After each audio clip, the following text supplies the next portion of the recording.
Here with softball head coach Brittany Bennett after the doubleheader with Georgia Southwestern. And coach, let's talk about two games where really just a couple innings could have changed the outcome drastically for your team. Kind of what are your thoughts on the day as a whole as you start to unpack it? I told the girls today we played really good to lose 2 games today. You know, we have one ball that needs to stay in the park, and that's the difference in game 1.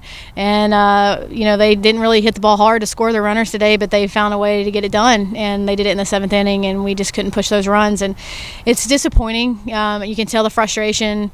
You know, the girls are disappointed because we lost, but, you know, we played great today to lose. And I know it's hard when people say, well, you played great, but you lost. But any hit, either way, we hit lasers at people, just laser line drives. We played great defense at times, and we pitched well enough to win both games. And how do you tell your kids after to do those things that they're on the losing side of both games? And when you talk about the pitching, I mean, let's start with the effort of Mallory Leviner, who had the tough 2nd inning, of course, with the 6 runs, but then came back to post zeros the rest of the way. How pivotal was that for you guys as you got a tie and run potentially to the plate there in that 7th inning? Well, I told Mallory I'm real proud of her for bouncing back. I mean, it really was 1 inning, and it was really one pitch that went over the fence that we should have kept in the park. You know, I think her growth was significant in this game. She never really bounces back after something like that, so I'm really proud of Mal for being able to put zeros on the board after that. But it's just disappointing because you see what she could have done if it was just one better inning. You know, we win that game.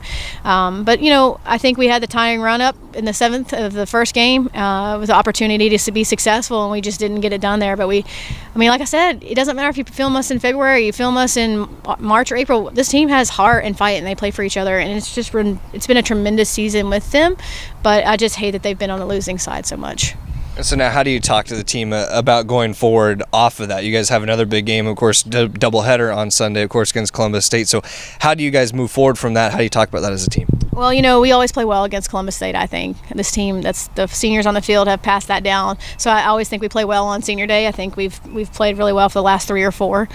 So I know they really do show up. They put their emotions aside after they get through them. But I just told them we're only halfway through conference. We still have the whole half to go. And a lot of teams have played 12, 14, 16 games. And so we still have a lot of games ahead of us, and I'm excited about the opportunity. And each day we go to work, we can try to get better.